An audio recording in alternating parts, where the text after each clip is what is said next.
The next thing I want to talk about in Photoshop are some of the layer styles that you have access to. And what a layer style is a global effect that is applied to an entire layer.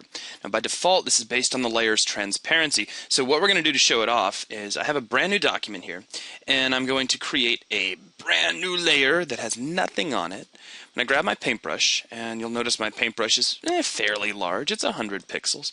I actually get a harder brush. And I'm just going to draw anything. Really, I can just wiggle my mouse, or if you guys need something a little more, I get just a little more, then I'll make a little stick man. Perfect. Now let's take this and apply a layer style to it.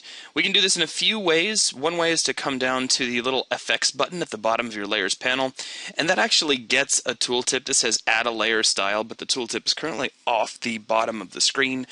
So we can click on this and choose any one of the layer styles. And I'll grab the one at the top of the list just for a demo, and that is drop shadow.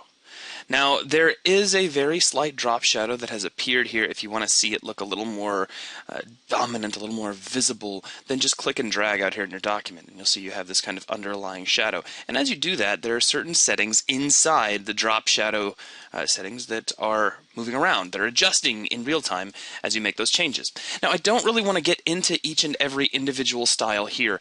The first thing I wanted to do is just kind of get you familiar with this layer style window, because we're going to spend the next few videos inside here looking at different layer styles, looking at various settings.